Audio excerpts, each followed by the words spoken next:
ત્યારે ગુજરાતની અંદર અને 2002 ની અંદર ગુજરાતના મુખ્યમંત્રી તરીકે નરેન્દ્રભાઈ મોદી સાહેબ આવ્યા.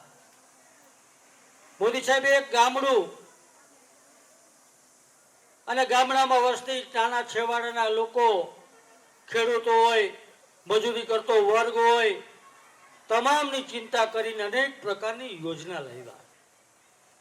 આવી હરેક ગામોની અંદર વાસ્મો થકી, પાણી પુરવઠાના યોજના થકી અને હવે આપણને નર્મદાનું પાણી મળવા માંડ્યું છે. ત્યારે દરેક ગામની અંદર એક ઘરે બેઠા નળથી પાણી આવે છે. મિત્રો, આપણે વાત કરીએ, રાજ્ય સરકાર, હાલ ગુજરાતના મુખ્યમંત્રી ભૂપેન્દ્રભાઈ પટેલ, દેશના વડાપ્રધાન જ્યારે ગુજરાતના મુખ્યમંત્રી હતા અને એના જ પગલે ચાલીને આજે એટલી જ ગામડાઓની ચિંતા કરે છે.